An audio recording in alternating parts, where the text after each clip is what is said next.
Selanjutnya model sistem pembiayaan ya, ada 5 ya. Yang pertama ada direct payment by patient ya. Apa sih ya?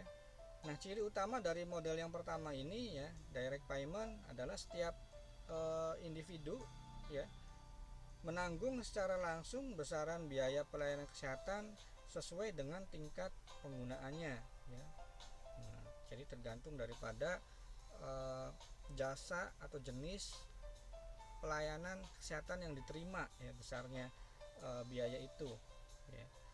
Pada umumnya sistem ini akan mendorong penggunaan pelayanan kesehatan secara lebih hati-hati ya, serta adanya kompetisi ya antara para provider ya untuk menarik konsumen ya, atau free market ya. Nah, di sini ya untuk model yang pertama ini memang terlihat sangat sehat ya, namun transaksi kesehatan ya pada umumnya bersifat tidak seimbang ya, di mana kita atau masyarakat sebagai pasien atau sebagai konsumen tidak mampu mengenali permasalahan dan kebutuhannya ya. Nah, sehingga tingkat kebutuhan dan penggunaan jasa lebih banyak diarahkan oleh provider ya.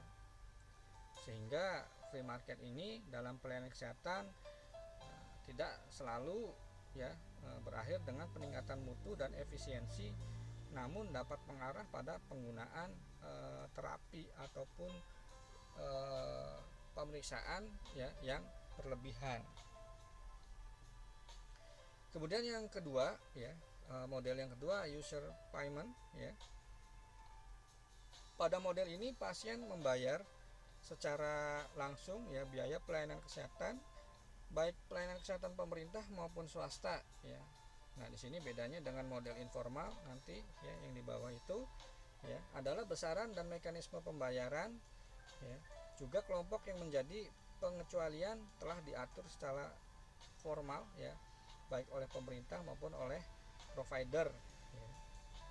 Jadi bentuk yang paling kompleks adalah besaran biaya yang berbeda setiap kunjungan sesuai dengan jasa pelayanan kesehatan yang diberikan. Nah, ini biasanya terjadi untuk beberapa fasilitas pelayanan kesehatan yang diselenggarakan oleh pemerintah ya. Oleh swasta ya. Jadi user payment ini model ini biasanya terjadi untuk fasilitas pelayanan kesehatan swasta ya. Kemudian yang ketiga ya ada saving base ya. Apa sih saving base ini ya?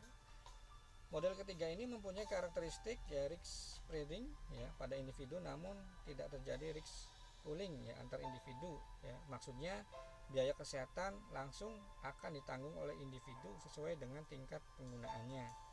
Namun individu tersebut ya mendapatkan bantuan dalam mengelola pengumpulan dana dan penggunaan bila mana membutuhkan pelayanan kesehatan. Nah, biasanya model ini hanya mampu mencakup pelayanan kesehatan primer dan sifatnya akut ya, bukan pelayanan kesehatan yang bersifat kronis dan kompleks yang biasanya tidak bisa ditanggung oleh setiap individu ya, meskipun tadi ada mekanisme saving ya. Kemudian yang keempat yaitu model informal ya.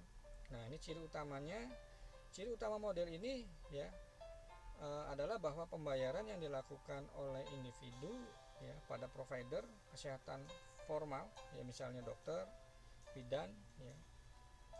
Tetapi juga pada provider kesehatan lainnya ya. Contoh misalkan mantri ataupun pengobatan tradisional ya, tidak dilakukan secara formal ya, atau tidak diatur besaran, jenis dan mekanisme pembayarannya ya. Besarnya biaya biasanya muncul tergantung daripada kesepakatan ya yang diatur oleh provider ya, dan juga dapat berupa pembayaran dengan barang ya, seperti mungkin kalau kita di daerah-daerah terpencil ya, itu masih ada yang seperti itu ya. Nah, model ini biasanya muncul pada negara-negara yang masih berkembang ya, di mana belum mempunyai sistem pelayanan kesehatan dan pembiayaan yang mampu mencakup semua lapisan masyarakat. Kemudian yang kelima, insurance base ya di sini ya. Nah, sistem pembiayaan dengan pendekatan asuransi ya mempunyai perbedaan utama di mana individu tidak menanggung biaya langsung pelayanan kesehatan. Konsep asuransi memiliki dua karakteristik khusus, yaitu pengalihan risiko kesakitan pada satu orang yaitu satu individu pada suatu kelompok, serta adanya sharing losses ya secara adil ya. Secara sederhana ya dapat digambarkan bahwa satu kelompok individu yang mempunyai risiko kesakitan tertentu ya yang telah diperhitungkan jenis, frekuensi dan besaran biayanya ya. Kemudian keseluruhan besaran risiko tersebut diperhitungkan dan dibagi antar anggota kelompok ya sebagai premi yang harus dibayarkan. Nah, apabila anggota kelompok ya, maka keseluruhan biaya pelayanan kesehatan sesuai yang sudah diperhitungkan tadi akan ditanggung dari dana yang telah dikumpulkan dari anggota kelompok secara bersama-sama ya.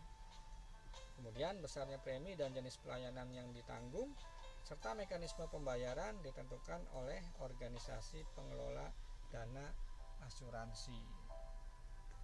Baik, itu adik-adik ya, ada beberapa model sistem pembiayaan ya, ada 5. Nah, terkait dengan asuransi adik-adik nanti bisa silahkan adik-adik bisa pelajari sendiri ya apa itu asuransi dan bagaimana sejarah perkembangan perasuransian ya di Indonesia ya.